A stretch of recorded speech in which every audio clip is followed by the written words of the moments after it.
Pardon me?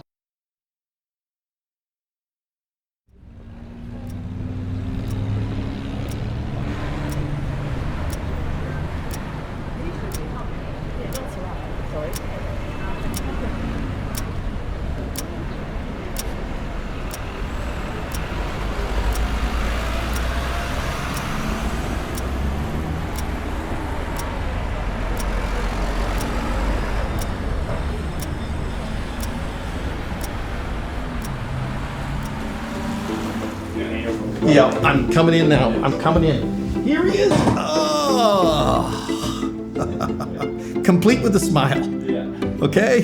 There's a lot more that happens when two strangers meet each other on a sidewalk and have a brief conversation. That is the social fabric of a healthy city. And we need to continue to encourage that, or we're going to be heading toward continued isolation and loneliness. You are looking at a picture of Sarnia in 1955. It gives a clear picture of a typical city around that time. The streets are filled with people walking to work, shopping at the market, and seeing familiar and friendly faces in passing. It's not uncommon to see kids biking down the street or walking to the store on their own. Fast forward to today, a large portion of Sarnia's core is vacant, while our citizens are more spread out than ever. Our kids spend most of their time indoors. People are feeling isolated, and often days pass by without even a simple hello from a neighbor. Sarnia is not alone in this. Most North American cities are facing the same issue. So many of us are craving that connection that we once had. So how do we change this path that we're on?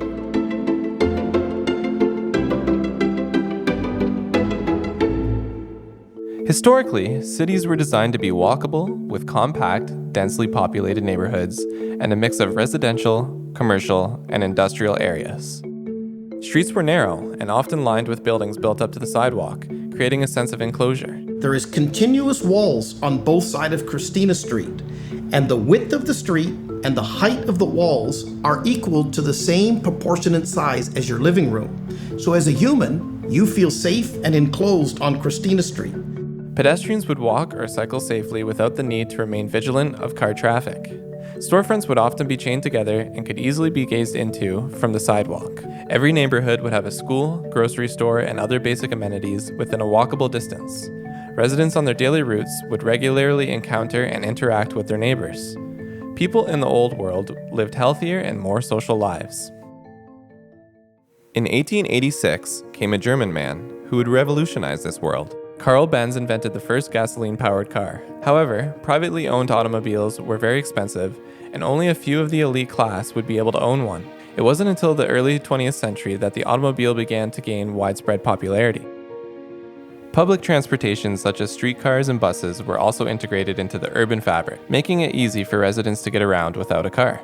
Active transportation has traditionally been safe and common modes of transportation in cities. Active transportation is just a fun way of getting around. It could be any number of things. It could be cycling, could be walking, could be rollerblading. It's really just up to your imagination to come up with something that is human-powered to get you from one place to another. Henry Ford's introduction of the Model T in 1908, with its affordable price and assembly line production, helped to make the automobile accessible to a larger portion of the population. By the 1940s, with the rise of the popularity of cars, active transportation had become increasingly unsafe in most cities. One of the main reasons for this is the lack of biking infrastructure in most cities. Unlike cars, which have an extensive network of roads and highways, bikes have few dedicated lanes or paths. This makes it difficult and dangerous for people to bike on streets that are not designed for them, forcing them to share the road with cars and trucks. Cars were not designed with the safety of non-motorized users in mind, and the increased speed and volume of cars on the road made it more difficult for drivers to see and react to pedestrians and bicyclists. A barrier to me being able to cycle place I want to cycle in Sarnia are my children. Because yes, there is infrastructure in place that I feel comfortable cycling on, but will I let my kids? Not necessarily. I quickly realized that's a good marker of whether or not our streets are actually safe or conducive to being a cycling friendly area is will I allow my kids to cycle on that space? You know, society needs to be careful when a new invention comes along that we don't think carefully about the effects of that new invention. Cities were designed from thousands of years ago without vehicles. There was a purpose for cities. It was to bring people together socially. It was to knit together the fabric of the community. And along comes a low-cost vehicle only 50 years ago. And we were so quick to throw out 6,000 years of knowledge and say, no, we don't need these cities anymore. I think we need to think carefully. When there's a wall in the middle of the room or a fence in the middle of the field, before we just rip it out, we need to think about why was it there? And so sometimes these inventions that come along like vehicles feel so right at the time till we notice the effect they have on the community in the long term. Large car companies created nationwide campaigns painting a picture of a utopian world, where transportation became faster, more convenient, and more accessible. Cars allowed people to travel greater distances with ease, leading to the decentralization of cities and development of urban sprawl. Urban sprawl is this pattern of development that's just very sparse. It's built with automobiles as its primary consideration, is really characterized by low density, primarily residential housing development, concerned with segregating uses so that residential and commercial don't conflict. Commercial's over here and residential's there, and the space between is just so great that driving becomes the default mode of transportation. Can you right now rely on walking, biking, and taking the bus to do all the errands in the day? And the answer will be most likely no. But it doesn't have to be like that. And what's really interesting, it wasn't like that before. Because you have to always keep in mind, when Sarnia was founded, it was in the early 1800s. And there was no car there, it was horse and buggy. What we have here in Sarnia is like this perfect grid design. And so we start adapting what we had and made the roads wider. Building the traffic calming, so you had not a grid, you had like this random like circles and turns and cul-de-sacs. Worked great because you can let your kids play outside and there's very little traffic, but to go from A to B with the lack of the grid became really complicated. And I have a friend who lives in the north end, and we lived, I think, 300 meters apart from house to house as the birds fly. But to get there, we had to go, again, 2.5 kilometers. Like you had to go over there, around, over, and reach him at the cul-de-sac. And this is a design problem. Again, if you use a car, you don't mind because you can drive really quickly. But if you walk, there's a significant difference to go 300 meters versus 2.5 kilometers. It's our responsibility now to look at this and say, okay, we tried something, well intended, but now that doesn't work anymore. So how can we adapt that? This has had a profound effect on the design of cities as guidelines were altered to accommodate vehicles. In the health field, only 100 years ago, when you had significant head pressure, they would drill through your skull to drain that pressure. We, 100 years later, look back and go, what kind of people would do that? Well, those same things apply to the transportation world. Oh, this is great. Let's build 6-lane wide streets roaring through downtown, so our vehicles can whip through here really quick. We made towns for vehicles, and pedestrians no longer want to go there. City planners and architects believed that cars would be the primary mode of transportation, so they designed cities to accommodate this new reality. My name is Cornel Mucci. I'm the manager of transportation planning at the region of Waterloo. I drove my kids for 20 years to sports events almost every single afternoon. So that was our day. Coming home from job and then sitting in the car, quickly driving them to sports event so that they could run for an hour or two. And then we drive them home every single day during the week. Totally illogical way of living your life. But that was created by the way how engineers, planners like me, we design streets for decades.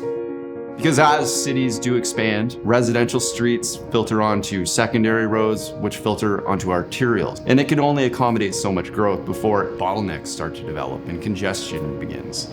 And you see that in major cities that have gone all out on suburban development and not invested in transit or active transportation. And they're struggling. They're in a reactive position now where they're trying to combat these problems. Roads were widened and streets were altered to accommodate the increased number of vehicles, with large parking lots and parking garages being built to provide ample parking for residents and visitors. This led to the creation of sprawling parking lots that took up valuable land and decreased the walkability of cities. Right now, there are guidelines for the size of a parking lot that have nothing to do with reality. Like, it's quite funny to say, a funeral home, needs 2 spaces per whatever, or a church, and they have no bearing to reality at all. In Sarnia, there is 9 parking spaces for every car. I have a parking space waiting for me at church that I only lose 1 time a week. I have a parking space waiting for me at Lambton Mall that I only use 1 time a month. I have parking spaces all over town, 9 of them. So every time you see one car, a parking space for a car is 8 foot wide by 18 foot long. There's 9 spaces in town waiting for that car that are asphalt and have no other use. That is how New World design has destroyed Old World space. This often meant tearing down existing buildings and neighborhoods, a process known as urban renewal, which led to the displacement of residents. Highways were also built through urban areas, creating barriers that separated neighborhoods and made it difficult for people to walk or bike. This, in turn, led to a significant increase in urban sprawl as people moved out of the cities to escape the congestion and pollution caused by cars. It's like, shrinking the size of the stage to add more seats when you tear down buildings to incorporate more parking. Cities are finite, there's only so much space. When you try to invite and accommodate cars into a space, you reach a point of diminishing returns. New neighborhoods were designed to be as cost-effective as possible, which led to many new developments being built without pedestrian-friendly design elements, such as crosswalks and sidewalks. This makes it difficult and dangerous for people to walk. This produced a lack of opportunities for people to interact with their neighbors and the community. People are lonely. Part of the problem with being lonely is if a person lives in the suburb, they press their button for the garage door to go up, they drive in the garage door and they press their button down and they never connect with their neighbor. This shift towards car-centric design also led to the decline of public transportation, as buses and streetcars were replaced by automobiles. A more public infrastructure for other means than just cars is not only essential for traveling with mobility access, but it's essential and just throughput of traffic. You can only fit so many cars in a city, and you're inevitably going to have more people than cars in a city. So much business downtown needs traffic that's able to stop and look in those windows. You're just focused on not getting a fender bender in front of or behind you, and there's no time to stop in what's supposed to be the destination of our city. You can see a lot of cities are starting to take that initiative, starting to find ways to densify the traffic and sort of limit the amount of cars that can come through a space for that purpose. Well, the saddest story about taking a turn for a worse, in Los Angeles, there was hundreds of miles of streetcars. And what streetcars allowed you to do is walk along, easily board a streetcar, move along quickly, and get back out. After World War II, in conjunction with General Motors, which was the largest company in the world at the time, they ripped out more than 150 kilometers of streetcar tracks in Los Angeles. Now, if you turn around and measure how much space the vehicle takes out of Los Angeles, you measure street parking, laneway, garage, parking at the mall, freeways. The space required for a vehicle in Los Angeles is 61% of the entire area we've handed to the vehicle. As a result of this car-centric design, cities became less dense and more spread out, making it more difficult for people to walk or bike to their destinations. 100 people can fit 100 cars into any city, but 1 million people cannot fit 1 million cars into any city. And we have a lot of cities that have more than 1 million people in them. So if we intend to keep growing as a city, we're going to need to start looking into alternate means of transportation other than just personal automobile. The population sign in Sarnia was 73,000 people when I was 8 years old. I'm now 58 years old, and the population sign is still 73,000. But when I was a kid, the city ended at Murphy Road. The city has now expanded out and is going past Molden Road. The city has grown by 50%, and population hasn't grown at all. The big problem with suburban development is that it's financially unsustainable from a municipal perspective. It used to be, in 1949, the average length of pipe under the ground to support one citizen was 5 feet. The average length of pipe under the ground now to support one citizen is 50 feet. On social media, you read in the comment section all the time, like fix the roads. It's like we have more infrastructure than we can afford to fix. It's a symptom of the larger problem. There is going to become a municipal bill to replace our infrastructure 50 years from now that we're not going to be able to afford. Driving everywhere has become common practice in modern cities. However, this trend has had a number of negative effects on health, both physically and mentally. 30, 40 years ago, 40% of the children were walking to school. My generation was almost everybody was walking to school. Now it's only a fraction, maybe 10% of children are walking to school. Encouraging active school travel fosters children's independent mobility, which is their ability to explore their community without adult supervision. This in turn supports their physical activity, promotes a sense of connectedness, and supports lifelong healthy habits. We've got all kinds of safety measures around kids waiting for the bus, getting on the bus, getting off the bus. It creates this habit for the kids that go to school that they probably will never break. I need to be transported in an automobile because that's the way it's always been done. Like Waterloo, this past few years, there's been a shift toward more active transportation, specifically biking. I can see in my neighborhood that it's becoming safer to bike, even just to walk to school. And I've seen it. Like the standard road speed in Waterloo when we migrated was 50. Now I think it's 30. I want a safe place for my kids to walk to school.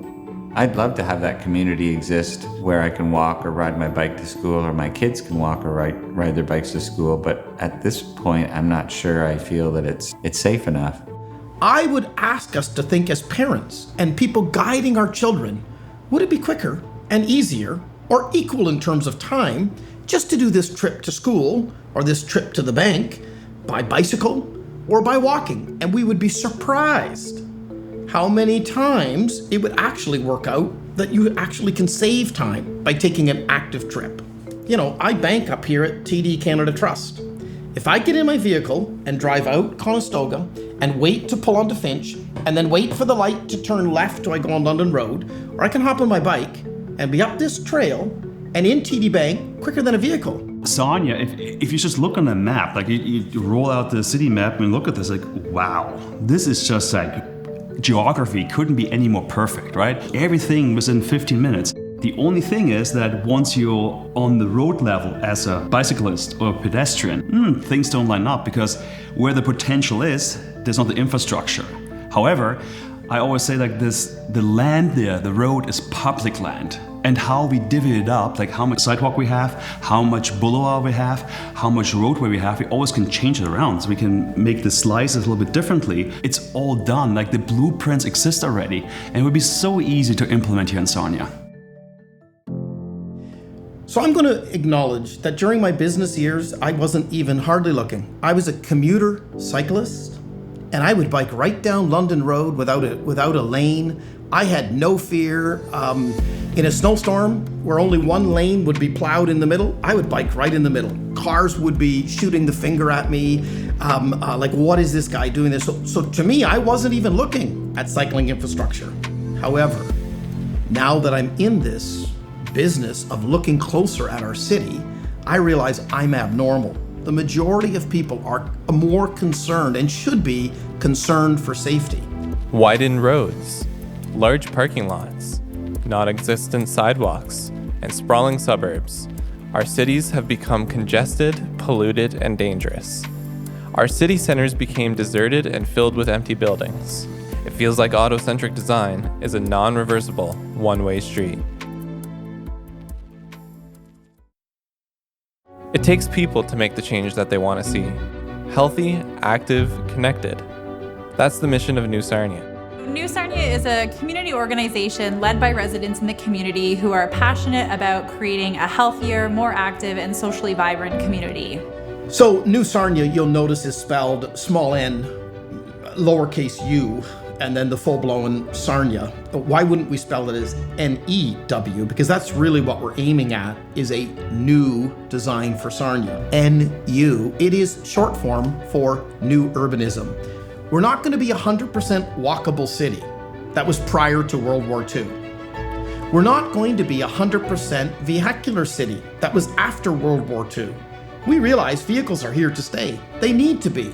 We're not against vehicles, but we're asking for a new Sarnia where vehicles and pedestrians have more equal access to public space.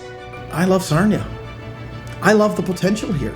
6 kilometers by 6 kilometers. It's flat. It has moderate temperatures.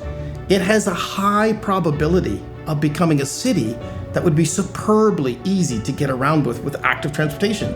The groundwork is there, and all we have to do is like to dream big, like look in the sky and what can we do out of this? And we talk maybe a lot of bicycling, walking and taking the bus and about less car dependency, but ultimately it's about to come together, be a community, be a neighborhood again. It's just amazing what Sarnia could be, and I think we have the potential totally, and we have to do one step at a time in the right direction. I would love for Sarnia to feel like the nostalgic feeling that I get when I think of my own childhood. So running out of the house, playing on the streets with my friends until the streetlights come on. I want my kids and their kids to have that feeling of safety in the place that they live, that neighbors are always looking out for each other. We aim to create a safe, healthy, connected, and vibrant community to be enjoyed by all for generations to come. It's easy to feel disconnected from the processes that shape our city.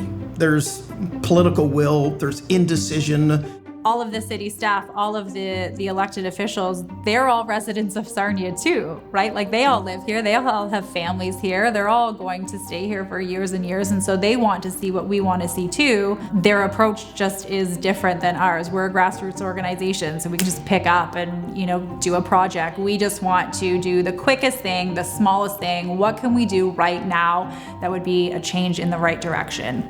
We do tactical urbanism projects. It's essentially a bottom-up approach to urban planning or creating change in your community. So instead of change coming from the policymakers, tactical urbanism is much more resident-led at the neighborhood level. So it's people coming together, seeing an issue or somewhere that they would like something to change in their own community. So we take small, citizen-designed, citizen-led projects to improve public spaces, and our aim and objective is to demonstrate to the citizens that live in that area and to the city of Sarnia, this is what can be done easily and quickly at low cost to claim this public space. I am now the grandparent of a little 3-4-year-old grandson that's just starting to learn to bike. I cannot feel comfortable with him biking in front of me down Colburn Road, with only a white line separating him between pickup trucks that can't see him and are doing 50 kilometers an hour. So that started the conversation of Colburn Road, because I was saying, I cycle there all the time, but if I'm with my kids, they're on the sidewalk or we choose a side street. So we thought, well, what could we do about that? Or are there little things that could be done that could maybe improve that feeling of safety or the notion of being protected?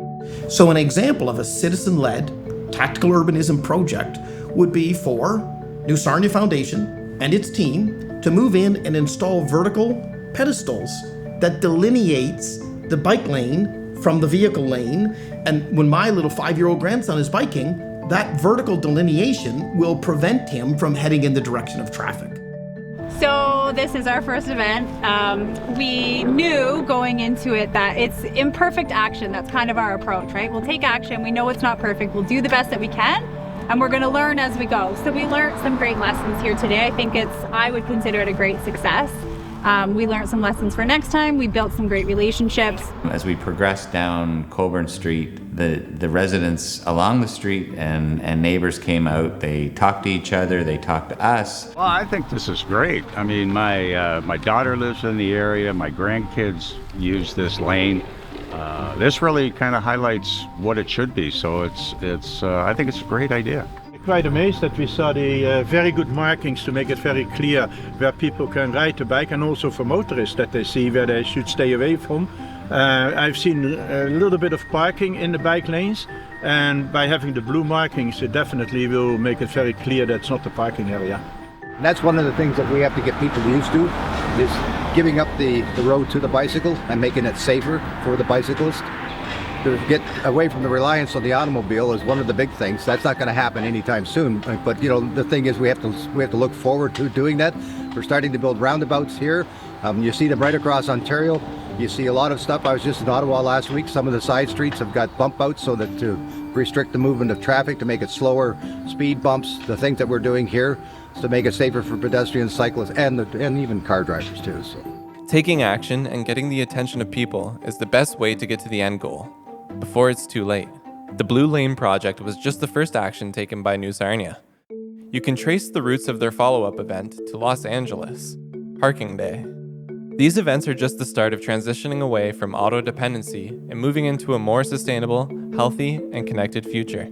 Parking Day this year, I feel like more than anything was to kind of get our feet in the water with it, to say, hey, we're here, community. We're going to start reclaiming this space for pedestrians.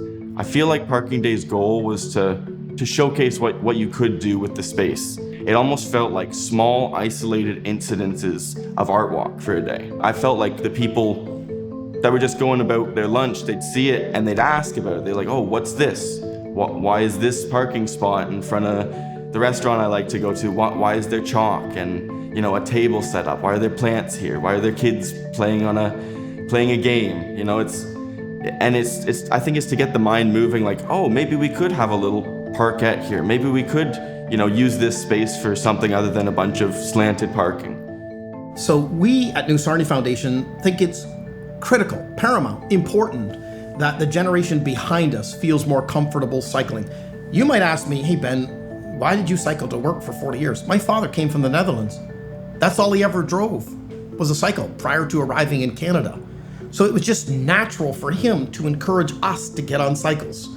So it's so important that the generation leading trains a younger generation that there is a way to be free and to move around town. This is a future where we're all going to feel safe, socially connected, and proud of where we live. Hey Sarnia, now it's your turn.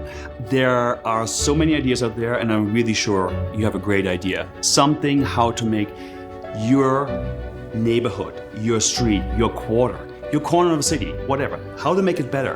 A city is built by its community. And if you want to participate in your community, I think New Sarnia is a great way to get involved. And it's so important to make your idea heard because ultimately you know what's best for your surrounding. If you have an idea, if you want to take action, reach out. You're not on an island by yourself, right? There's a whole bunch of us already who are having these conversations and we want you to join us. However you want to be involved, we need your voice. We need you to be part of this journey. If anything that you've just watched in this video resonates with you at all, if you think we're absolutely nuts, just follow our journey. Together, we can make the change happen.